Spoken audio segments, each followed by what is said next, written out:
Hello dear students, बहुत बहुत स्वागत अपनी YouTube channel commerce with Sanjeev sir में। और आज हम लोग कॉस्ट अकाउंटिंग का जो चैप्टर नंबर 11 है वो लेकर के आए। बहुत ही मोस्ट इंपॉर्टेंट है और ये एग्जाम में आता जरूर है। क्यों आता है? अब आप सोचोगे कि सर जी मोस्टली जो चैप्टर्स हैं उनमें कहते हैं आता जरूर है। भाई आएगा, 100% आएगा। चैप्टर ही कितने हैं? 14-15 तो चैप्टर होते हैं कॉस्ट अकाउंटिंग में, और लगभग में जो आपके क्वेश्चन आते हैं 6-7 क्वेश्चन आते ही आते हैं। तो वहां पर जो उसके अथवा में लगा हुआ होता है, चॉइस में होता है, उन सबको अगर आप देखोगे तो पूरा का पूरा पेपर हमारे चैनल से आपको पड़ा हुआ मिलेगा। इसीलिए बहुत सारे लोग हमसे जुड़ते चले जा रहे हैं। और हाँ, जो लोग जुड़ रहे हैं भाई, उनका हार्दिक आभार। आपने जो हम पे विश्वास किया है कभी टूटने नहीं देंगे, और ये चैनल आपकी सेवा हमेशा करता रहेगा। और इस समय स्टाफ को भी इतनी ज़्यादा प्रॉब्लम हो रही, क्योंकि नए जो स्टूडेंट्स हैं जिन्होंने हमको कभी समझा नहीं है सही से, उन्होंने वीडियोस देखी हैं, पसंद आती हैं, फिर वो क्या है, जहाँ से नंबर मिला हुआ है वहाँ से जब चैनल पे उस पर व्हाट्सअप पे जब पहुँचते हैं तो वहाँ बहुत ज़्यादा चैट करते हैं। आपको इतना चैट करने की ज़रूरत नहीं है।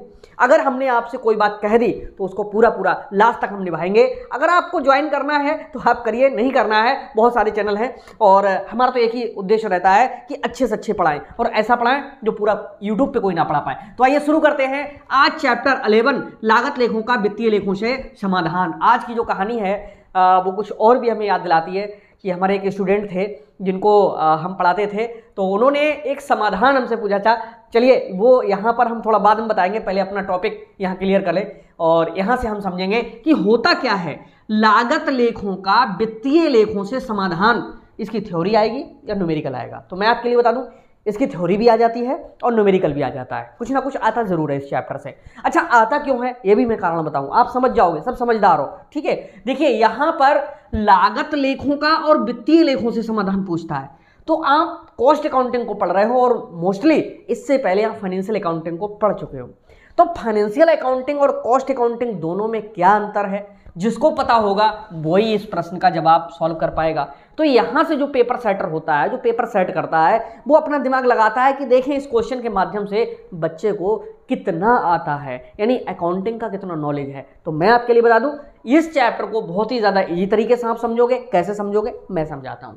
देखो, सबसे पहली बात हम करते हैं लेखांकन की। हमारे यहाँ पर मतलब जितने भी टॉपिक आपको मिलेंगे, जितना भी कंटेंट मिलेगा, एकदम सॉलिड मिलेगा और वो कहीं नहीं मिलेगा। ठीक है, और इन सब के जो PDF नोट्स हैं वो हमारे पेड बैच के लिए ही पे हो रहे हैं। ठीक है, फ्री नहीं है। अब लेखांकन की हम बात करते हैं। लेखांकन होता क्या है पहले तो हम ये सोचेंगे।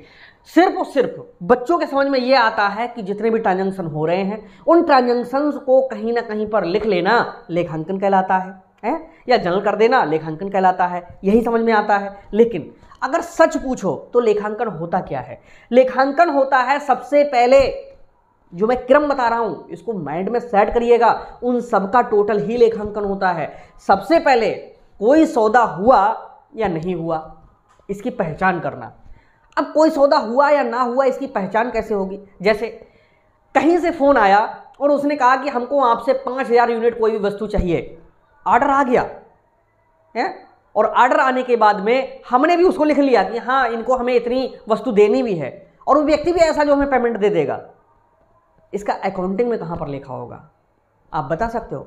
बता सकते हो, कमेंट करके जरूर बताना। ओके, इसकी आगे की वीडियो बाद में देखना। सौदा ही नहीं हुआ, यही पहचान आपको करानी है। सौदा नहीं हुआ, क्यों नहीं हुआ? क्योंकि ऑर्डर लेना, ऑर्डर देना ये कोई बिजनेस ट्रांजैक्शंस नहीं है। तो सबसे पहला काम होता है कि जो ट्रांजैक्शंस हुए हैं उनकी पहचान करना। अब किसी व्यक्ति ने हमको ऑर्डर दिया, 10,000 रुपये एडवांस हम दे दिए। अब क्या हुआ? अब ये ट्रांजैक्शन हुआ क्योंकि 10,000 रुपये आए। तो पहला काम होता है कि जितने भी लेखे हम कर रहे हैं उनकी पहचान करना कि कौन से लेखे को करना है, कौन से को नहीं करना। सिर्फ ऑर्डर मिला, लेखा नहीं करना है। ऑर्डर के साथ कैश मिला, लेखा करना है। ठीक है, तो पहला काम हो गया पहचान करना। दूसरा काम हो गया कि उसको प्रारंभिक लेखे की पुस्तकों में कहीं ना कहीं एंट्री करना, और जब एंट्री करेंगे तो उसका एक अकाउंट खोलना, और अकाउंट खोलेंगे तो उसको डेबिट और क्रेडिट करके उसके शेष निकालना, और शेष निकालने के बाद में फाइनल अकाउंट बनाना, और फाइनल अकाउंट से साफ निकलता है हमारा क्या? परिणाम, रिजल्ट। और जो रिजल्ट निकलता है वहां तक की जो प्रोसेस होती है उसी को हम कहते हैं क्या? लेखांकन। तो लेखांकन का मतलब सिर्फ लिखना नहीं है, बल्कि लेखांकन का मतलब किसी भी सौदे को पहचानना, उसे महसूस करना, उसको रिकॉर्ड करना, और रिकॉर्ड करने के बाद से उससे रिजल्ट निकालना। जैसे किसी व्यक्ति ने हमको ऑर्डर दिया, ऑर्डर वाला ही हम एग्जाम्पल लेंगे, इसी से अच्छा समझ में आता है। उसने 50,000 का अगर हमारे लिए ऑर्डर दिया, पूरे पैसे भी उसने भले पे ना किए हों, लेकिन कुछ पे कर दिए, कुछ उधार रह गए हैं, तो उस 50,000 रुपए का माल हमने उसे सप्लाई कर दिया। अब उस पर हमें कुछ ना कुछ प्रॉफिट हो रहा होगा, और जितना प्रॉफिट हो रहा होगा उसी प्रॉफिट को निकालना यानी परिणाम कहलाएगा। अब हमारा मालिक, बिजनेस का मालिक ये सोचता है कि भाई बताओ उसमें कितना लेन देन हुआ और कितना फायदा हुआ, तुरंत निकालोगे और दे दोगे। तो यही चीज हमारी होती है लेखांकन। अब लेखांकन होता कितने प्रकार का है भाई? 2 प्रकार का होता है। एक होता है वित्तीय लेखांकन, जिसको आप पार्ट 1 में पढ़ के आए होगे हैं। इसको अंग्रेजी में कहते हैं फाइनेंशियल अकाउंटिंग। ये क्या बकवास होती है भाई? बकवास नहीं कहेंगे हम, क्योंकि पढ़ा रहे हैं इसके लिए। क्या चीज होती है, क्या होता है इसमें? चलिए, दूसरा होता है लागत लेखांकन। भाई ये क्या होता है? ये तो इसी बार आप पढ़ रहे हो। इन दोनों का मतलब समझना बहुत जरूरी है। ये कॉस्ट अकाउंटिंग है। भाई क्या अंतर है फाइनेंशियल अकाउंटिंग में और कॉस्ट अकाउंटिंग में? अंतर तो जरूर है, अंतर ना होता तो ये दोनों अलग अलग क्यों होते? ठीक है, समझाते हैं। वित्तीय लेखांकन का मतलब यहां पर ये है कि वित्तीय लेखांकन 2 शब्दों से मिलकर के बना है, वित्तीय प्लस लेखांकन। वित्तीय का मतलब होता है रुपए पैसे संबंधी, और लेखांकन का मतलब तो आप समझ ही गए कि कौन सा रुपया अगर मिल रहा है तो उसको किस तरह से कहां लेखांकन करना है और उससे क्या परिणाम निकालने।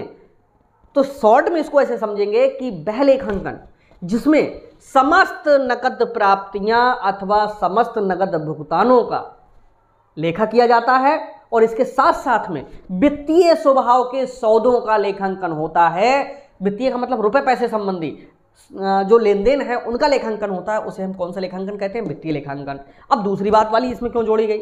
समस्त नकद प्राप्तियां और समस्त नकद भुगतान। तो इसके बाद दूसरा वाला क्यों जोड़ा गया कि वित्तीय स्वभाव के? और वो इसलिए जोड़ा गया कि उधार लेखांकन चलता है, उधार लेन देन चलता है, वो भी लेखांकन में शामिल किया जाएगा। तो सिंपल सी बात समझो कि जहां पर सिर्फ और सिर्फ रुपए पैसे पे फोकस किया जाए, मिला हो ना मिला हो, मिलेगा नहीं मिलेगा, डूब जाएगा, तब भी लेखांकन होगा। जी हाँ, यही फाइनेंशियल अकाउंटिंग आपको सीखनी है। डूब जाए डूब जाने दो। डूबत ऋण किस लिए होता है? बैड डेब्ट्स किस लिए होते हैं? तो लेखांकन तो उसका होगा, ठीक। उस लेखांकन को हम वित्तीय लेखांकन कहते हैं। अब साहब ये क्लियर हो गया कि वित्तीय लेखांकन हमारा क्या है। तो वित्तीय लेखांकन वह लेखांकन है जो किसी संस्था से संबंधित जितना भी वित्तीय स्वभाव का ट्रांजैक्शन है, वित्तीय स्वभाव का लेन देन, स्वभाव का मतलब है सीधे सीधे रुपए पैसे से होने वाले लेन देन, उनका लेखांकन यहाँ पर होता है। इसको हम वित्तीय लेखांकन कहते हैं।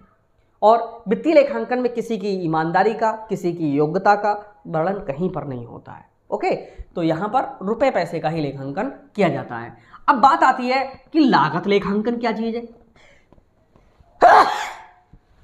सॉरी, लागत लेखांकन का सीधा सा मतलब यहां पर यह है कि जब हम कोई भी ट्रांजैक्शन कर रहे होते हैं उसके बदले में हमें कुछ ना कुछ मिल जरूर रहा होता है। भाई फ्री में कुछ नहीं होता। दुनिया में अगर कोई कहे कि फ्री है, मैं नहीं मानता। अगर आपसे कोई बात करने आता है तो उसका भी कोई ना कोई मकसद होगा, या तो आपसे प्रेम मांगता होगा, या वो अपने कोई काम से आपके पास में आया होगा। अब तुम सोचोगे कुछ भी ना हो तो अपना टाइम पास करने आया होगा। लेकिन दुनिया में कोई चीज़ फ्री नहीं होती है, ये बात हमेशा याद रखिएगा। क्योंकि अब जो बिजनेस लॉ आप पढ़ते हो, बिना प्रतिफल के ठहराव व्यर्थ ठहराव घोषित किए गए, कोर्ट ने किया है, लॉ ने किया है। यानी बेठहराव जिनके बदले में आपको प्रतिफल नहीं मिल रहा है वो ठहराव ही व्यर्थ है। तो वो क्यों ठहराव व्यर्थ किए गए? हमारी मर्जी है कि हम आपको 4 दिन तक फ्री पढ़ाते हैं, अरे 4 साल तक फ्री पढ़ाते हैं, लेकिन हम जिम्मेदार नहीं हो सकते अगर हम उसका प्रतिफल नहीं ले रहे हैं। और अगर हम आपको पढ़ा रहे हैं और प्रतिफल ले रहे हैं तो जिम्मेदारी हमारी हो जाती है। क्यों हो जाती है? क्योंकि बिना प्रतिफल के जो ठहराव हैं वो व्यर्थ नहीं है, इसलिए घोषित किए गए कि भैया तुम दूसरे से कहोगे क्या, तुम उसका कुछ दे तो रहे ही नहीं हो। जैसे कोई भी सामान किसी दुकान से उठा करके आप लाए हो और उसका पेमेंट करके नहीं आए हो, ना पेमेंट देने के लिए हो, और तो वो जहर भी हो सकता है, वो अच्छा अमृत भी हो सकता है, वो कैसी भी वस्तु हो सकती है, लेकिन वो लेन देन माना ही नहीं जाएगा। अब तुम सोचोगे ऐसा कैसे हो गया? ऐसा हो गया, यही तो बिजनेस कहता है, यही तो कहता है वित्तीय लेखांकन पहले नंबर पे कि पहले सौदे का लेखांकन होगा। जहां से उठा के ला रहे हो बिल ही नहीं कटेगा, अब तुम सोचोगे बिना बिल के ले आए तो ये तो दुनिया फिर तो कुछ बचता ही नहीं है। एक कानून की दृष्टि से देखिएगा, ठीक है। तो यहां पर लागत लेखांकन में सारी की सारी वो चीजें उस वस्तु की लागत कहलाती हैं जिसको प्राप्त करने में दूसरे के लिए देनी होती है। अब लागत लेखांकन में ऐसे क्या लिखा जा सकता है? जी नहीं। तीन चीजें कहीं ना कहीं पर हमको देनी होती हैं, उसका तीनों का जो टोटल है वही उस वस्तु की क्या कहलाती है? लागत कहलाती है। और उसको इस सिस्टम से लिखना लागत लेखांकन कहलाता है। और वो क्या है? सामग्री, श्रम और व्यय। ठीक, यानी किसी भी वस्तु को प्राप्त करने के बदले में दिया गया सामग्री, श्रम और व्यय का प्रतिफल कह लें या पारिश्रमिक कह लें या पुरस्कार कह लें, उस वस्तु की क्या कहलाती है? लागत कहलाती है। तो ये दोनों लेखांकन है, एक है वित्तीय लेखांकन, एक है लागत लेखांकन। ओके, अब इन दोनों को कुछ संस्थाएं ऐसी होती हैं बेटा, देखिए समझ में आ रहा हो तो कमेंट जरूर कर दीजिएगा और चैनल भी सब्सक्राइब कर लो, बहुत मेहनत करेंगे तुम्हारे लिए हैं। और जो लोग पेड क्लास से जुड़े हुए हैं तो उनके पास तो सारे PDF नोट पहुंच ही गए होंगे। अगर आप में से कोई और जुड़ना चाहता हो 9719811101, ठीक है। 1-2 किताब की कीमत में ही पूरा का पूरा आपका जो सेमेस्टर कोर्स है उसको हम पूरा करा रहे हैं, बहुत अच्छे से पढ़ाते हैं। विश्वास के साथ में जुड़िए, बहुत ज़्यादा टेंशन लेने की ज़रूरत नहीं है। आप कमेंट्स देखिएगा, क्योंकि नया चैनल जरूर है, हमने बहुत कम टाइम से इसमें वो किया है, एंट्री की है, लेकिन एक भी स्टूडेंट ऐसा नहीं जिसका हम ध्यान नहीं रखते हैं। ओके, कोई कमेंट ही नहीं मिलेगा पूरे यूट्यूब पे। क्यों? जिसके साथ में जुड़े हैं एक पहाड़ की तरह खड़े हुए होंगे, हर चौराहे पे खड़े हुए मिलेंगे आपके। हर चौराहे का मतलब जहां जरूरत पड़ेगी यार, ठीक है। अब हम बात करते हैं कि वित्तीय लेखांकन और लागत लेखांकन ये दोनों का समाधान क्यों किया जा रहा है। देखो, बड़ी बड़ी फैक्ट्रियां होती हैं, बड़ी बड़ी कंपनियां होती हैं जो क्या करती हैं?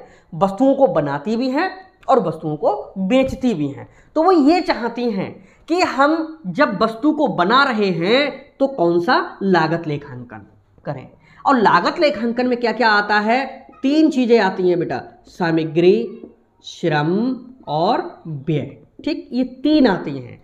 और ये वाला जो पोर्शन होता है इसमें क्या है? कैश और कैश रिलेटेड। ठीक है भाई, कैश और कैश रिलेटेड जितने भी ट्रांजैक्शंस होते हैं वो सारे के सारे इसमें आते हैं। तो होता क्या है भाई, लागत लेखांकन और वित्तीय लेखांकन इन दोनों के खर्चों में अंतर होता है। मैं यहां पर एक शब्द लिख रहा हूं, खर्चों में और आय में। ठीक है, खर्चों को अंग्रेजी में तो एक्सपेंसेस कहते हैं, सब जानते हो, इसको हम इनकम कहते हैं। ठीक, इन दोनों में अंतर आता है। उस अंतर वो क्यों आया है, उस अंतर को दूर करने के लिए जो समाधान विवरण पत्र बनाया जाता है उसे हम लागत लेखों का वित्तीय लेखों से समाधान विवरण पत्र कहते हैं। ये इधर के उधर भी हो सकते हैं। वित्तीय लेखों का लागत लेखों से समाधान विवरण लिखा हुआ आ सकता है या लागत लेखों का वित्तीय लेखों से समाधान विवरण आ सकता है, दोनों का मतलब एक ही होता है। अब तक आपने क्या सीखा? सबसे पहले आप सीखिए कि ये दोनों हैं क्या। उससे पहले लेखांकन। लेखांकन का मतलब जितने भी सौदे हुए हैं उनको सिस्टम से लिखना, उनके खाते खोलना, बैलेंस निकालना, फाइनल रिजल्ट निकालना, जिससे कि जिसको ज़रूरत हो वो उसको देखे और उससे अपना कार्य पूरा करे। ठीक है, जैसे मालिक है, चाहता कितना लाभ हुआ देखे और समझ लेगी हाँ कितना लाभ हुआ। तो ये चीज़ तो हमारी कहलाती है सिर्फ क्या? लेखांकन।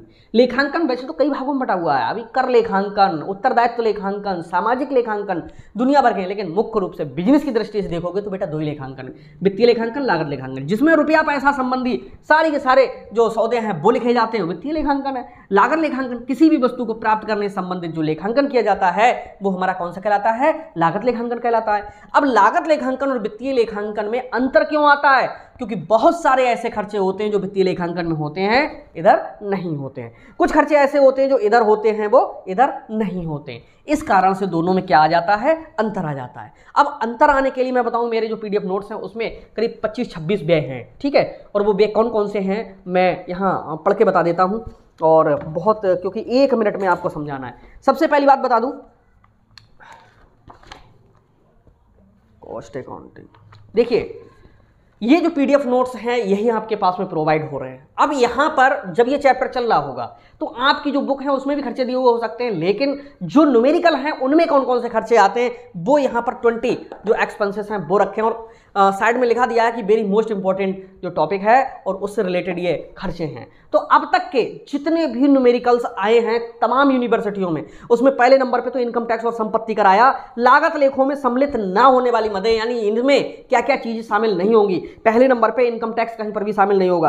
कोषों में भेजी जाने वाली राशि यानी फंड ट्रांसफर जो इधर होता है वो इसमें नहीं होता है। डोनेशन, दान और चंदे वो इसमें होते हैं और इसमें नहीं होते हैं। भवन पर हिरास, डेप्रिसिएशन इधर होता है और इधर नहीं होता है। सिंकिंग फंड यानी एक ऐसा फंड खोलना जो भविष्य में कभी भी आवश्यकता पड़े तो उसमें थोड़ा थोड़ा पैसा ट्रांसफर करते रहें, तो सिंकिंग फंड इधर होता है इधर नहीं होता है। गुडविल इधर होती है और लागत लेखांकन में नहीं होती है। पूंजी निर्गमन के व्यय इशू, कैपिटल इशूड इधर होती है और इधर नहीं होती है, तो लागत ही मतलब है, ऐसे समझ लो भैया। अर्थदंड और जुर्माना इधर होता है फाइनेंशियल अकाउंटिंग में, लागत लेखांकन में नहीं शामिल किया जाता है। और विनियोग व भवन पर हानि अगर कहीं पर हो रही है यानी संपत्तियों को बेचने पे हानि हो रही, इधर तो उसकी एंट्री होती है इधर नहीं होती है। कानूनी व्यय इधर तो होते हैं इधर नहीं होते हैं।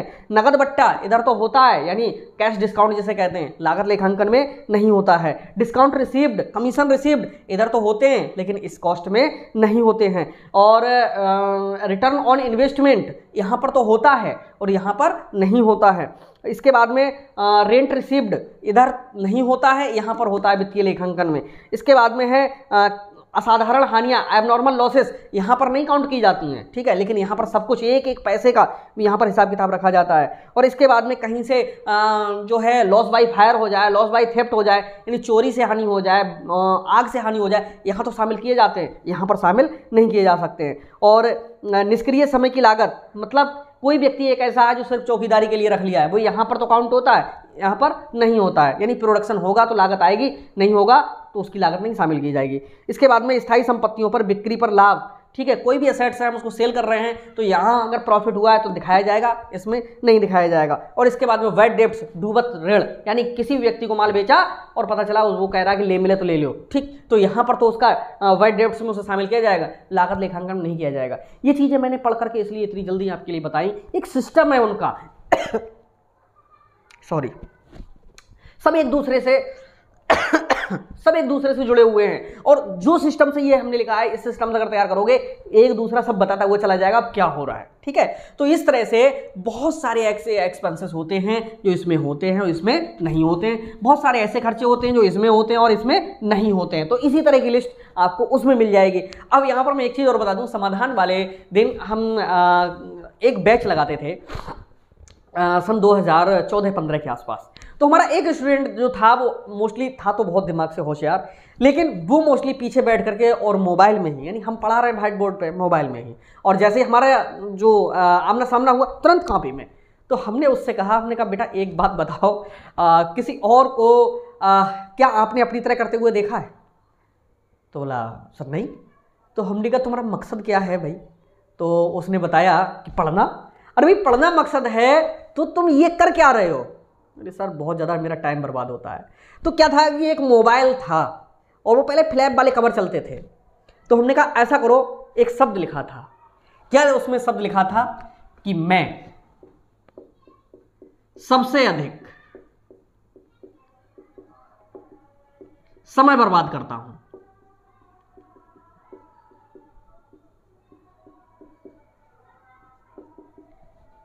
एक बात मैंने लिख दिया एक कागज पर कि मैं सबसे अधिक समय बर्बाद करता हूं और एक दिन ये मुझे बर्बाद करेगा,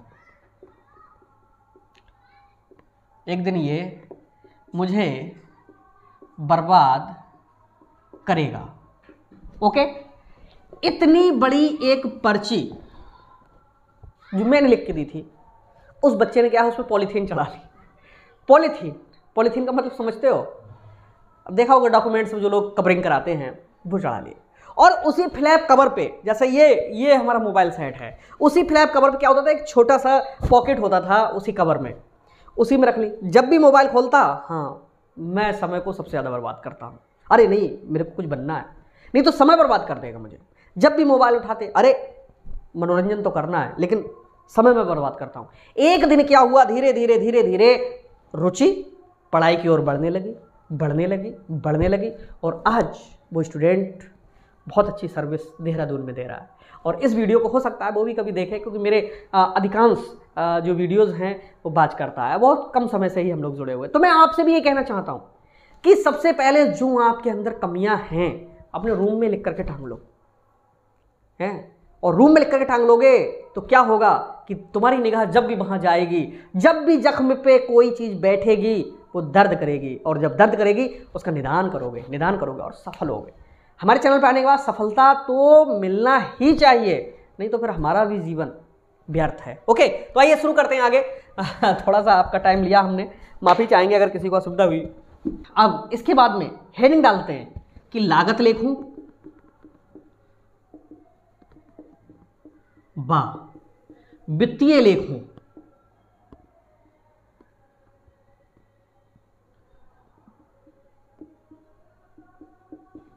में अंतर का कारण, यानी इन दोनों में जो अंतर के कारण होते हैं वो आपको पता होना बहुत जरूरी है। अगर ये सारी चीजें आपको पता होंगी, समझ लो कि इसके जो न्यूमेरिकल्स हैं बहुत जल्दी सॉल्व हो जाएंगे। तो आइए समझाते हैं। पहला जो अंतर होता है, नंबर 1, वह होता है व्ययों का अंतर। जैसा कि अगर यहां तक इस वीडियो को देखते हुए पहुंचे हो तो वास्तव में आप पढ़ने वाले हो, दिल से पढ़ रहे हो यार, तभी यहां तक आप आए हो। और यहां तक आए हो तो कमेंट जरूर करना कि समझ में कैसा आ रहा है। चैनल को जरूर सब्सक्राइब कर लीजिएगा, जिससे कि सारे के सारे वीडियोस आपके लिए मिलते रहें। व्ययों में अंतर का कारण ही सबसे पहला लागत लेखों और वित्तीय लेखों में अंतर का कारण बनता है। ठीक है, तो पहले नंबर पे है व्ययों का अंतर। व्ययों का मतलब अंतर कि खर्चों का अंतर, यानी दोनों में बहुत सारे अलग अलग खर्चे होते हैं। दूसरा, लागत लेखे तैयार करने का अलग तरीका। भाई दोनों में इसलिए अंतर आ जाता है कि दोनों के तरीके ही अलग होते हैं। तरीके का मतलब होता है ट्रिक्स जो होती हैं, मेथड्स जो होते हैं वो कैसे होते हैं, चेंज होते हैं। इस कारण से दोनों में क्या आ जाता है, अंतर आ जाता है। तीसरा, कुछ लागतों को वित्तीय लेखांकन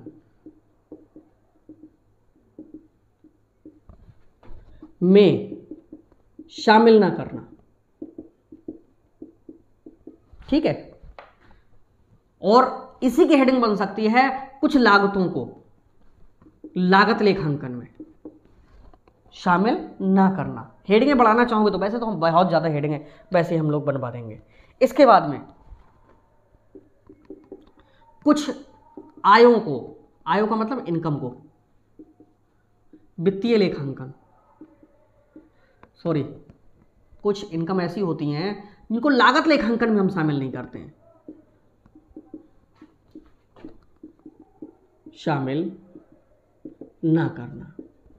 ठीक है भाई, 4 अंतर के कारण हम यहां पर बता चुके हैं, बहुत ही सरल लगे होंगे। व्ययों का अंतर, लागत लेखे तैयार करने का अलग अलग तरीका, कुछ लागतों को लागत लेखांकन में शामिल ना करना, कुछ आयों को लागत लेखांकन में शामिल ना करना।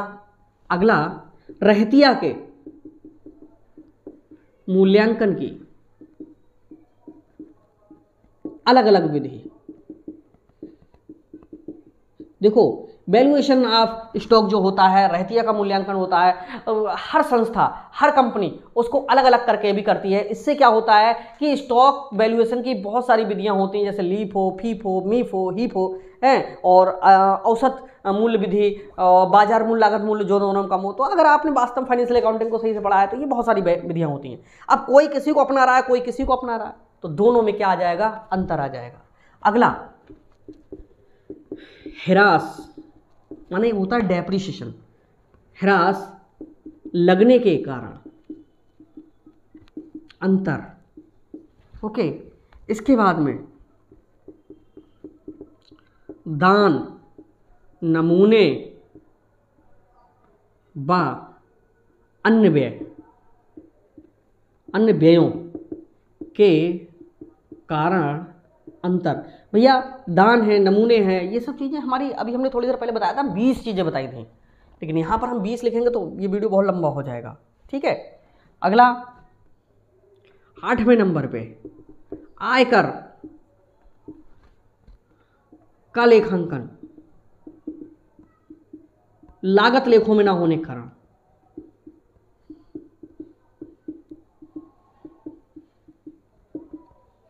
इसके बाद में 9वां नंबर और 10वां नंबर, चलिए 10 ही बताते हैं। आ जाए तो इनके बारे में 2-2 3-3 लाइनें लिखाइए, आपके पास कंटेंट बहुत ज़्यादा हो जाएगा। ठीक है, और पीडीएफ नोट्स अगर आपके पास में है तो उनमें तो लिखाई है, आपने देख ही लिया होगा अगर जो लोग देख रहे हैं। यहाँ पर आता है आकस्मिक व्यय, आकस्मिक व्ययों का अंतर। ठीक है, हानियों का अंतर। हानियों का अंतर का मतलब है अगर कोई हानि हो रही तो वित्तीय लेखांकन में तो उसका लेखा होगा, लागत लेखों में उसका लेखा नहीं करते। तो ये सब कारण हैं। जब इन कारणों के आधार पर हम क्या करेंगे, दोनों का मैच करेंगे तो समझ लो कि उन्हीं से निकल के आ जाएगा कि ये अंतर क्यों है और उसे दूर कैसे किया जा सकता है। ओके, तो ये चैप्टर कैसा लगा हमने आपके लिए बताया। ये हेडिंग्स हैं, एक बार रिपीट करके देख लेना, बहुत अच्छी हेडिंग है। वीडियो बहुत लंबा हो जाएगा इसलिए इसको यहीं पर रोकना होगा। तो मिलते हैं नेक्स्ट वीडियो में, तब तक के लिए बाय बाय। और चैनल सब्सक्राइब ना किया हो जरूर कर लीजिए। तो मिलते हैं, बाय।